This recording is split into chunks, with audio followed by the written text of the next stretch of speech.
Check, check. Can you hear me? Alright. My name is Q. I'm back with another episode of Odd Life, where I... Check, check. Can you hear me? Alright. My name is Q. I'm back with another episode of Odd Life, where I meet strange people, like the one next to me. My first question to you, how old do you think you are? I don't know. I have my days, where a lot of days I feel very, very old. And some days I really feel like a kid. And you also see how both of those are not so different from each other. And then sometimes I'm trying very hard to be my age, whatever that feels like. So I think it really depends on what side of the bed I wake up on. This is a seriously demented filmmaker that I have with me right now. I watched this film and it was quite cathartic for me. We'll get into that very soon. Let me present to you Shubhashish. Can you tell us a bit about your film and what is its current status? Well, the film is called Mukti Bhavan, and it's a film about a father and son who have to go to Banaras because the father wants to die then attain salvation, and they check into this hotel, these kind of hotels which exist, called they're also called Mukti Bhavans. And that's the story is very, very simple and not very I would say plot driven. The current state of the film is that it's traveling around the world, and most importantly for me, which I'm really excited about, it's releasing in India on 7th April. So that's kind of where the film is at right now. Shubhashish is extremely shy. As you can see, I would have by now said many other things about the success that the film is seeing around the world. Can you tell us a little bit about where were you premiering and what happened there? The film first played at the Venice Film Festival last year, and then it went to wow, that's some heavy noise, man. Yeah, it's great. Shall we close the window? Yeah, it's the sound of Bombay, I think. Should I close it? Okay. Okay, we're done, I think. Alright. Till that comes back, let him close the window, and let me tell you that it's not like anything that you've seen before, or if you are into serious cinema, this is something that is so close to being a benchmark in world standard. It's actually going to take me a long time to start telling you how effective this film is in terms of how it deals with the subject, which is again Shubhashish playing it down. The subject is death, and this is why I started with my question about your age, because I felt very strongly that Shubhashish was more than 800 years old perhaps, and at one point in his long journey, he was indeed a kangaroo. Yeah, I think that's a scene I really love. I can't wait for people to see that scene. I think it's something quite interesting that came out of workshopping. So we want the film. Are you still asking about Yes. the journey of the film? Yes. We go back to the question of where the film premiered and what happened there.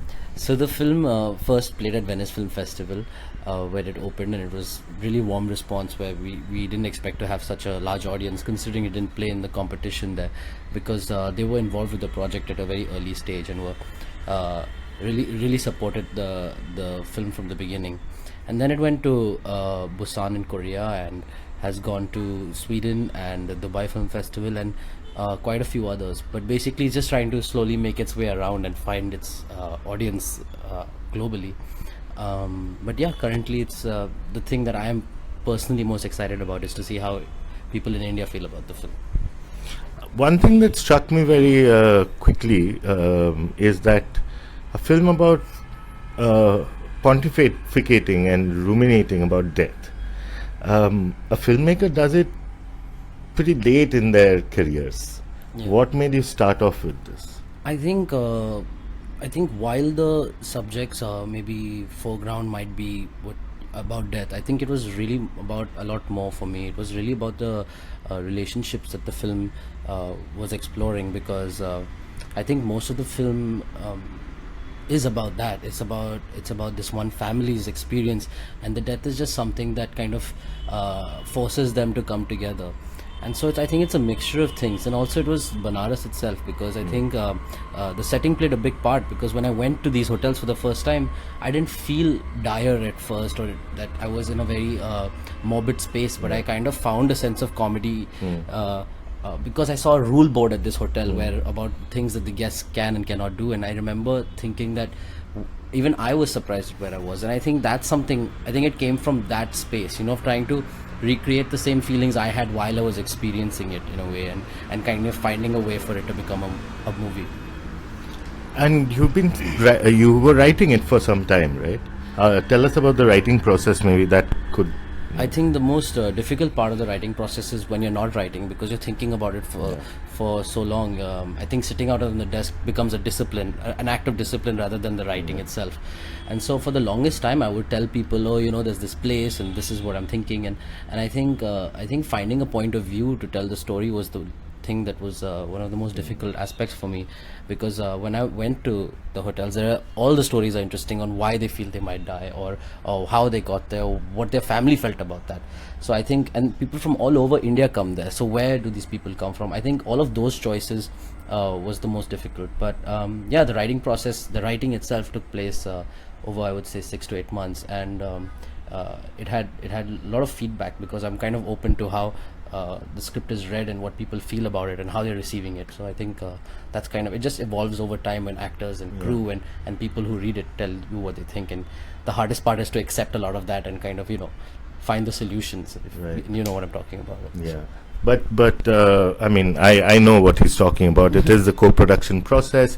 It's about collaborating with people, diverse group of people who have little or much to do with your film, and you have to incorporate their thoughts and their views into your narrative in a way that it kind of makes universal sense. Yeah, and it's also a lot of things are in your own mind that are sometimes not on the screen or on the page, and I think it's kind of exploring yourself as well when people are talking to you, and kind of understanding. It's kind of like finding the note within the note of what people are saying, because a lot of people might know what's wrong with it but might not know the solution, I think. And that's kind of another difficult parts that a writer, I guess, has to encounter sometimes. It is a film about death, and it's about relationship between the father and the son, also the son's family, the son's daughter, who plays a very extremely crucial role. And there are very very sublime moments that you've been able to find. And I was wondering, because I wanted you to talk about the acting process, choosing the actors, and the workshopping process. Like you said, some things came out of there, and how much leeway did you have with the script when you went into production? I'm someone who uses the script more as a blueprint in terms of what we're trying to maybe show through the scene or depict in some way. But I think once you're on set, you just see that the written word is much different from when you're actually watching it, and you're surrounded by very intelligent people who are thinking through their own character more than even you may have in some ways. So for me, the process is very malleable. I think there are things very open to change. And as for the casting process, for me, it's very much about either finding actors that can fit the physical part. For me, the old man was cast through this, because I remember I saw his face for a few minutes in Titli, and I remember how dominating he was, and he was someone I actually had in mind while writing it, not knowing I was going to cast him, but that face kept coming back to me. And Palomi I met in the Goa Film Bazaar, and she sang a Konkani jazz song amongst 500 people to A.R. Rahman, and for me it was like the spirit of the girl was something that I wanted to bring to the character, rather than even, so she never got an audition. And Adil, for instance, was someone all the crew felt, including me, I think, but his name kept popping up with everybody, that it would be perfect for him. So it kind of, and Gitanjali, I mean, I saw her in court, and she's just a brilliant actor, someone who just I respect a lot. And so I think it's kind of how it came together. Everybody has a different casting story of how they kind of became a family in the film, and it was more about capturing that spirit rather than trying to I don't know, rather than any other kind of process for me. So, I mean, it is, I mean, again, going back to your age, and you seem relatively young in this lifetime. Would you care to tell us how many years you've spent this time? In this lifetime, I'm 25 years old. Brilliant. Yeah. But like I said, I totally understand your dilemma about this age issue. I'm very, very surprised and almost speechless at the authority and the control that you have over the medium to be able to tell a story like this, which is, again, I'm saying it's a subtle story. There's very little story. There's just interplay between the space and the characters. Would you say any point of the whole filmmaking, how long did it take, the whole process from the time of inception to well, delivery? I mean, Inception came a long time ago, and I never thought it could be a film. It was just a story that, and sometimes I just find a story and I just write it just for fun, not knowing it's going to be a movie. So, but I would say the film took about 1.5 to 2 years, somewhere between that. And as far as like the control over a film is concerned, it's behind all that, all what you see in the screen. There is indecision and arguing and debating and all those things that take place before it comes up as the way it does. So it's for me as well as a filmmaker, it's usually a real process of discovery while we work on a day-to-day basis, and listening to people who, like I said earlier, who I consider very intelligent people in the crew. And so I think that's a key part of the process for me, because I think that's when the script really evolves, when other people start bringing their ideas to it too. What about the technicians? Were other people, mean that you had 2 camera people on the film, and the editor, the music composer. Care to talk about that a little bit, the technical aspects? So my 2 What did you shoot the film on? Well, we shot the camera on one of my cinematographers owned. It is a Okay. Sony FS700. Okay. And it was, I would say, the camera of our choice for very obvious reasons. And it's a good camera as well, as hopefully the people who watch the film think so too.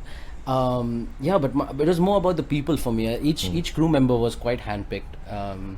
So if my DPs, the 2 of them are people who shot my short film with me before, and so there was already a comfort level, and they often find their responsibilities merging, where one is taking care of lighting and one is taking care of maybe the shot or the composition, and we the 3 of us kind of have a lot of discussion before we kind of do.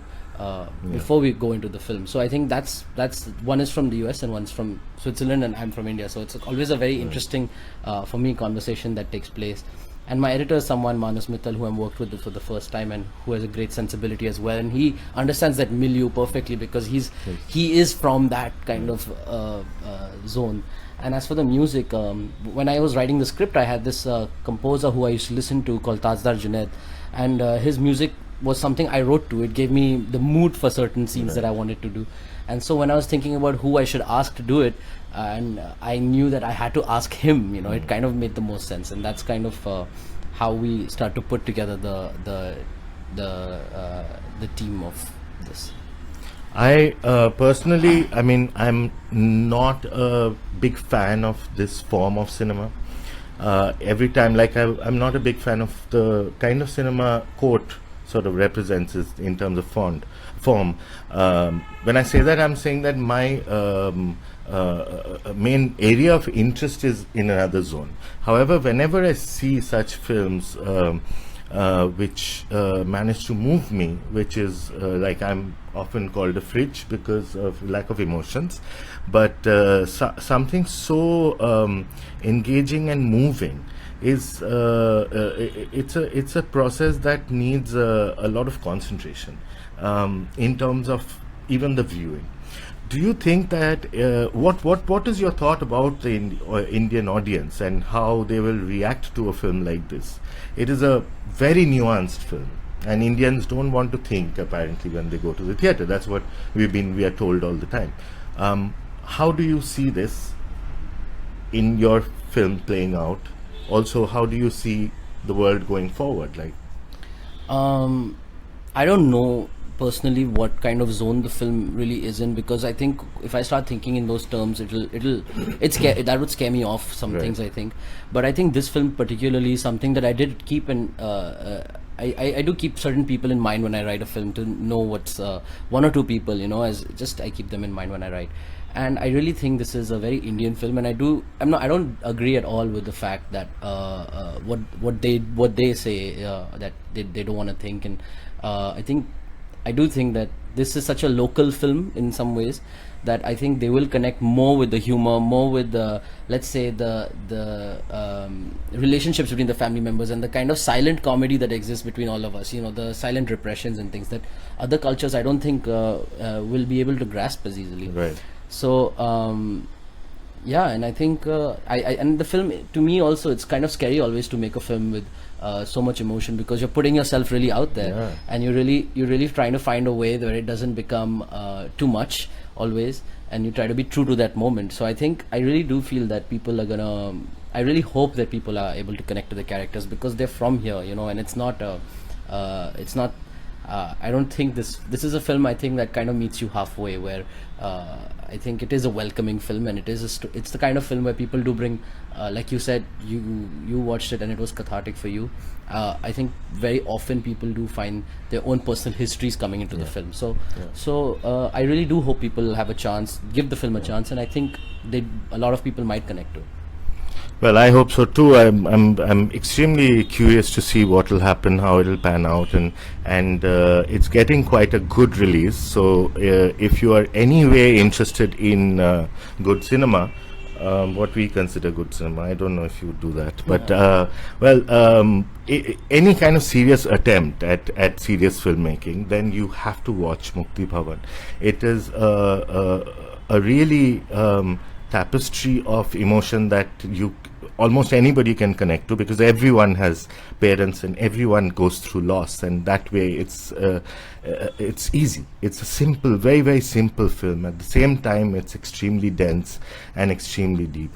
I wish you all the best, Shubhashish, and we need it. yeah, we need a lot of blessings. But my last question to you before I leave you will be, how do you get along with your father?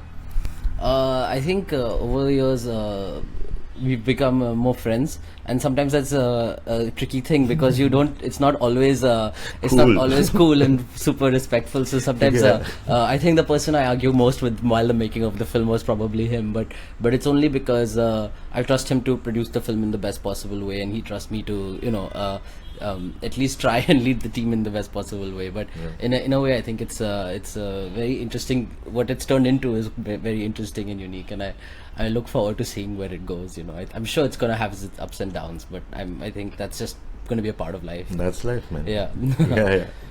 Cool, great. That was Shubhashish Bhutiani, and the film is called Mukti Bhavan. It's coming out on 7th of April. Don't miss it, and come back for more stuff on Odd Life.